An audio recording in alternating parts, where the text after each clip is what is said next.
Hello दोस्तों, पिछली class में हमने यूक्लिड विभाजन एल्गोरिथम से संबंधित टाइप फर्स्ट के प्रश्नों को हल करना सीखा था। आज हम टाइप सेकंड के प्रश्नों को हल करना सीखेंगे। तो टाइप सेकंड के प्रश्न कुछ इस तरह से होते हैं कि कुछ संख्याएं आपको दे दी जाएंगी और ईडीए यानी कि यूक्लिड विभाजन एल्गोरिथम की सहायता से उन संख्याओं का एचसीएफ हमें ज्ञात करने को बोलेगा। तो ये एचसीएफ किस तरह से हम निकालेंगे, आइए हम सीखते हैं।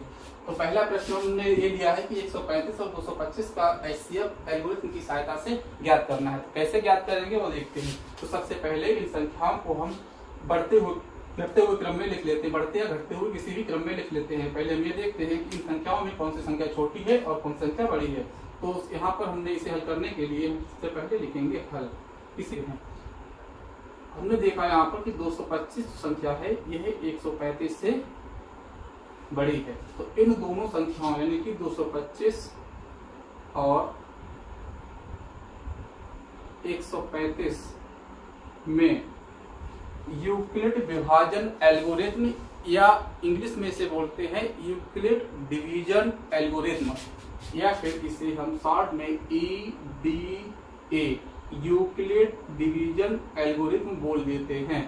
तो हम बार बार यूक्लिड डिवीजन एल्गोरिथम ना बोलकर सीधे ईडीए अब बोला करूंगा। तो देखिए 225 और 135 में ईडीए लगाने पर क्या होता है, चरण फर्स्ट।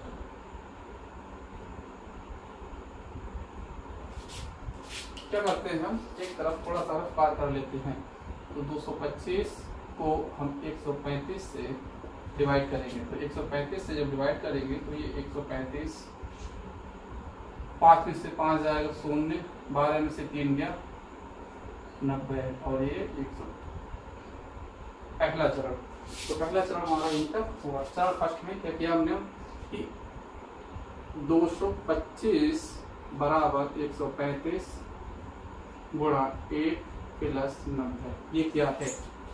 ईडीए जो है वो ए बराबर बी क्यूब प्लस आर होती है। ये हम पहले ही बता चुके हैं आपको। जो एल्गोरिथम है या प्रमेय का जो है यूक्लिड विभाजन उसे हम ए बराबर बी क्यूब प्लस आर की फॉर्म में लिखते हैं, जहाँ पर ये भाज्य है, बी भाजक है, क्यू भागफल है और आर शेषफल है। तो हमने वही लिखा है कि भाज्य बराबर भाजक गुणा भागफल, भाजक गुणा भागफल प्लस शेषफल। तो ये चरण फर्स्ट हो गया। यही प्रोसेस हम तब तक करते रहते हैं जब तक कि हमें ये आर जो है शून्य ना मिल जाए, आर बराबर शून्य ना प्राप्त हो जाए। क्योंकि यहाँ पर आर बराबर 90 है, हम कह सकते हैं चूंकि आर बराबर नहीं है इसके शून्य के। तो आर बराबर नहीं है शून्य के तो क्या करते हैं बी और आर में, इसलिए बी कितना है 135 और आर 90 में ईडीए के द्वारा ये चरण सेकेंड हो जाएगा आपका, चरण सेकेंड। तो 90 से 135 को डिवाइड करेंगे, इस 90 से 135 इस भाजक को डिवाइड करेंगे, भाग देंगे। तो 90 से इसे भाग करेंगे तो 90 5 4 45 ये चरण हो जाएगा आपका सेकेंड। तो सेकेंड चरण में 135 बराबर 90 गुणा 1 प्लस 45। यहाँ पर भी हम लिखेंगे चूंकि आर बराबर नहीं है शून्य के, कितना है 45 है जो कि शून्य के बराबर नहीं है, इसलिए 90 और 45 बी और आर के लिए 90 और 45 में ईडीए यानी कि यूक्लिड डिवीजन एल्गोरिथम के द्वारा इन दोनों में लगाएंगे, यानी कि 45 से हम भाग करेंगे किसे, इस 90 को। तो इसे भाग करेंगे 2 बार जाएगा, शेष पर बचेगा 0 और ये हम लिखेंगे चरण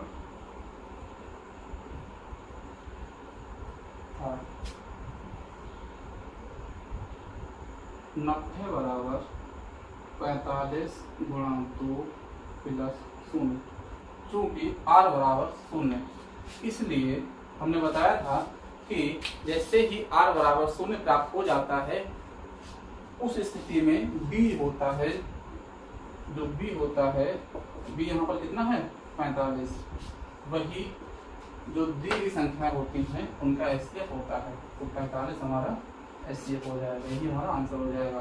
कितनी संख्या होगा 135 और 225 का।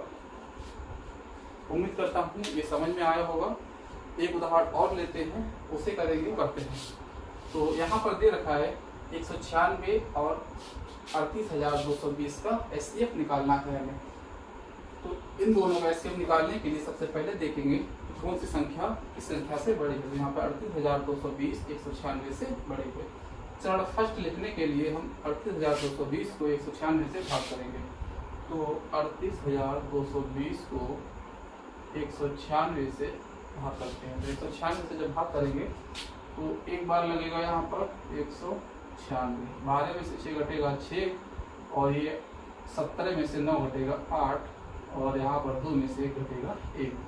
यहाँ पर हम ये दो उतार लेंगे। 196 से इसे भाग करेंगे तो आई थिंक 9 बार लगेगा, 9 54, 9 81 और 5 86, 9 कम 9 और 17।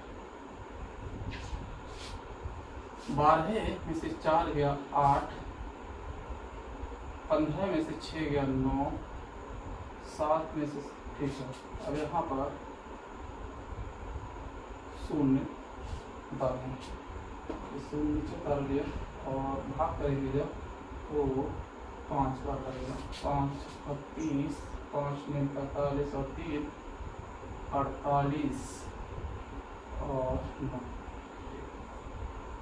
तो चरण फर्स्ट जो हमारा लिखा जाएगा, वह लिखा जाएगा 38,220 बराबर 196 गुणा 195 प्लस 0। चूंकि r बराबर 0, क्योंकि r बराबर 0 है, इसलिए जो एचसीएफ होगा वह 196, यानी ये जो बी है ये हो जाएगा, यही आपका आंसर हो जाएगा। उम्मीद करता हूँ कि समझ में आया होगा। चूंकि यह पहले चरण में ही r बराबर 0 प्राप्त हो गया है, इसलिए यह जो b प्राप्त हुआ है हमें 196, यही इसका आंसर हो जाएगा, यही इन दोनों संख्याओं का एचसीएफ होगा। यदि r हमें 0 के बराबर प्राप्त नहीं होता तो यह चरण आगे बढ़ जाता, और ये चरण इसी तरह से बढ़ते रहते जब तक कि हमें 0 r बराबर 0 प्राप्त ना हो जाता। अभी तक हम लोगों ने जब दो संख्या दे रखी हो तो उनका एचसीएफ ईडीए की सहायता से कैसे निकालेंगे ये सीखा है। अब हम यदि 3 संख्या दे रखी हो तो उनका एचसीएफ ईडीए की सहायता से कैसे निकालेंगे ये सीखेंगे। तो यहाँ पर 3 संख्या हमने ले ली हैं, 441, 567 और 693। इन तीनों संख्याओं का हमें एचसीएफ ईडीए यानी कि यूक्लिड डिवीजन एल्गोरिथम की सहायता से कैसे निकालेंगे वो सीखते हैं। सबसे पहले लिखेंगे हल। सबसे पहले इन संख्याओं को क्रमानुसार घटते क्रम में लिख लेंगे। संख्याओं को क्रमानुसार लिखने पर लिख लो, संख्याओं को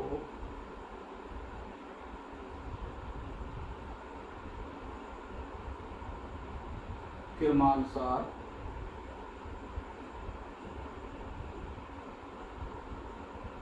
लिखने पर। तो इन संख्याओं को क्रमानुसार लिखेंगे। 693 बड़ी है 567 से, और ये बड़ी है 441 से। ये 3 संख्याएं हैं, तो तीनों संख्याओं में से सबसे पहले शुरुआत की 2 संख्याओं पर हम ईडीए का प्रयोग करेंगे, यानी कि यूक्लिड डिवीजन एल्गोरिथम का प्रयोग करेंगे।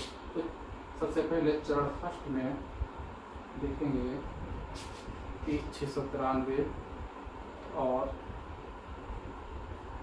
567 में यूक्लिड डिवीजन एल्गोरिथम का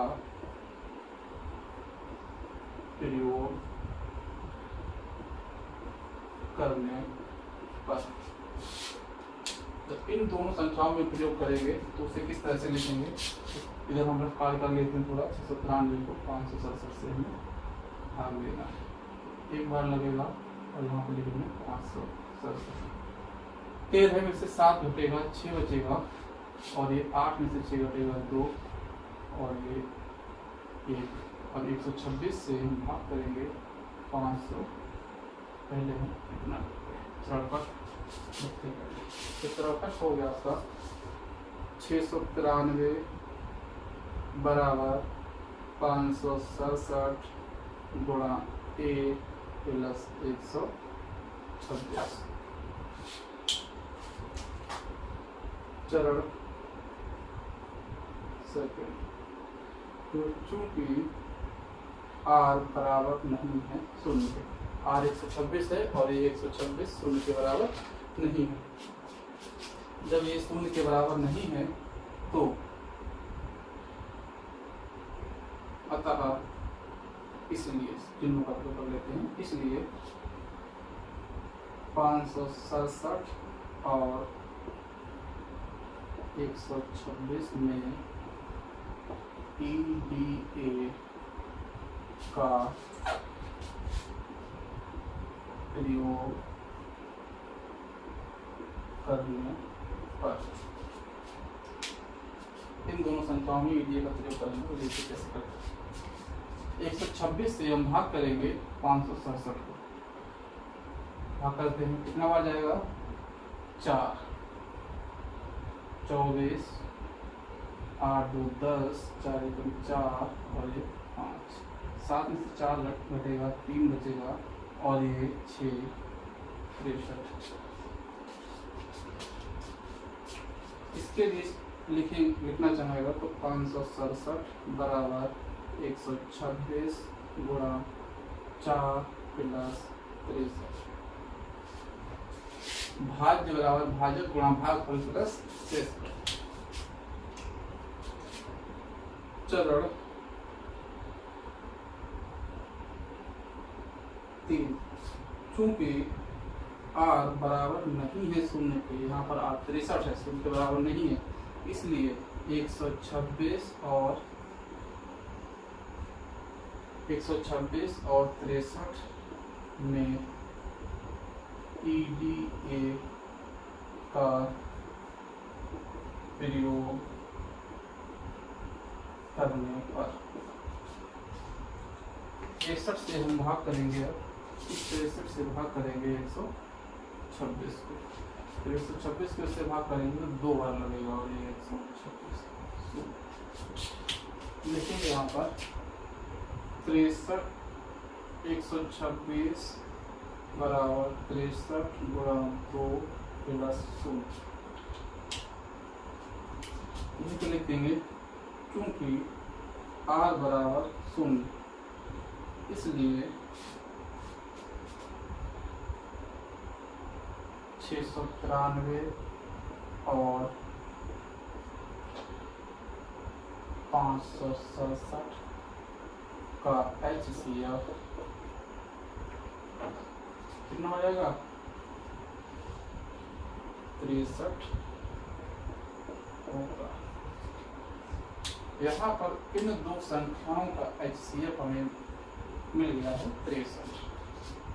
केवल दो संख्याओं का HCF मिला है अभी एक संख्या हमारे पास शेष बची है। जब संख्या शेष बची है तो ये जितना HCF मिला है 63, और तो हम 63 और शेष संख्या जो है इन दोनों के लिए EDA का प्रयोग करेंगे। तो ये हम लिख लेते हैं। चरण 3 हो गए हैं। चरण 4, चरण 4 में क्या लिखेंगे कि 63 है और ये 441 है, तो लिखेंगे 441 बड़ी है संख्या 63 से, इसलिए 441 और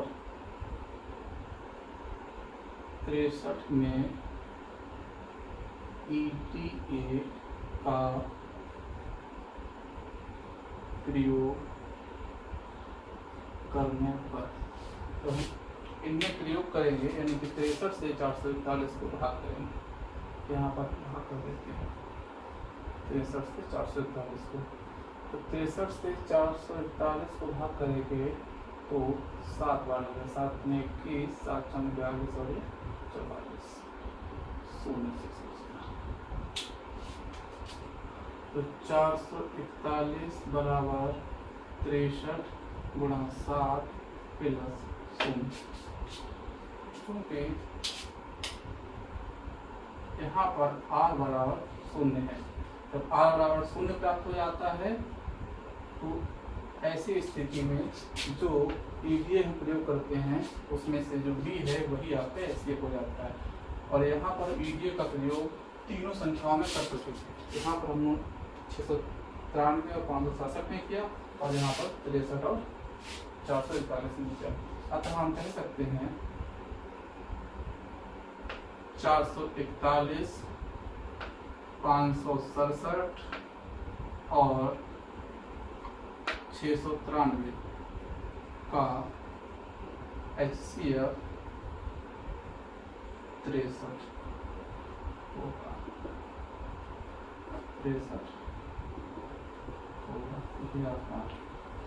आज हमने यूक्लिड विभाजन एल्गोरिथम की सहायता से टाइप सेकंड के प्रश्नों को हल करना सीखा। ये बोर्ड पर कुछ प्रश्नों को लिखा गया है, 5 प्रश्न दे रखे हैं, इन प्रश्नों के सामने ये उत्तर लिख रखे हैं इन प्रश्नों के।